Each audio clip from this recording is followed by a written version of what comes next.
The plan calls for a series of controlled burns and other vegetation clearing across tens of millions of acres throughout the state over the next 30 years. But CAL FIRE got thousands of letters against the vegetation treatment plan.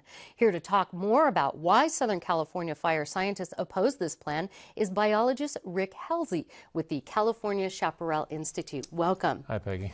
Now, before we start, I want to let folks know that CAL FIRE officials who are in support of this vegetation treatment plan could not join us for tonight's interview, but we hope they'll be able to join us tomorrow to further this conversation. And Rick, getting back to you, this is a plan that uses prescribed or controlled burns and other methods to clear out vegetation. It's supposed to help prevent wildfires and maybe minimize the damage. Why do you oppose that? It's the same process that we've been using for the last century, and it just hasn't worked. Every decade there's bigger and more fires. Every decade there's more and more money put into this, and it's just not producing the results we want, which is basically to protect life and property and natural resources. Do you think prescribed burns work at all, any place? Sure, prescribed burns are useful resource tools in forests. Not all forests, but some. But in Southern California shrublands, there's too much fire on the landscape now, so adding more fire to the landscape like that is very detrimental in a lot of ways.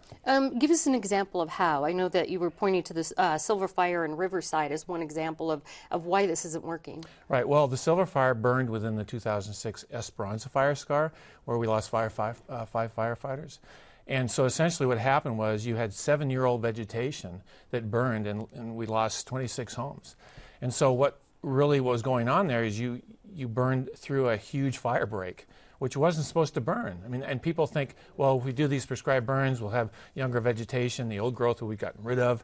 That just isn't the case. We've got to focus on the homes and the actual communities rather than the wildland. You know, we were looking at some video of some of those fire drops, and some of them, the hills look a little bare there.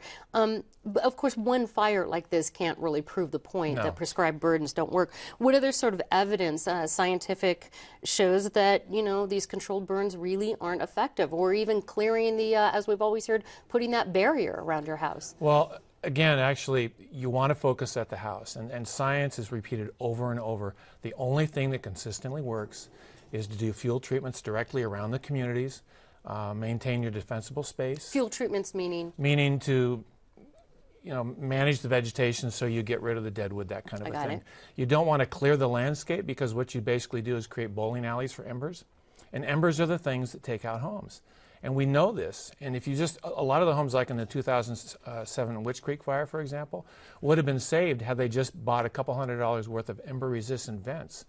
But that's not part of this plan, and we've got to incorporate all the tools in order to make this thing work. I want to come back to the, you know, we've always heard that defensible space around your house. You called it a bowling alley for fires, like kind of corridors down. What are you supposed to do then? Well, defensible space is important. You need to manage your vegetation, but you can do it in a way without just clearing it to bare ground, which is what some people think you need to do. Right. There were a lot of people in the last fire down here that had 300 feet of bare dirt and their house burned down. They didn't understand it.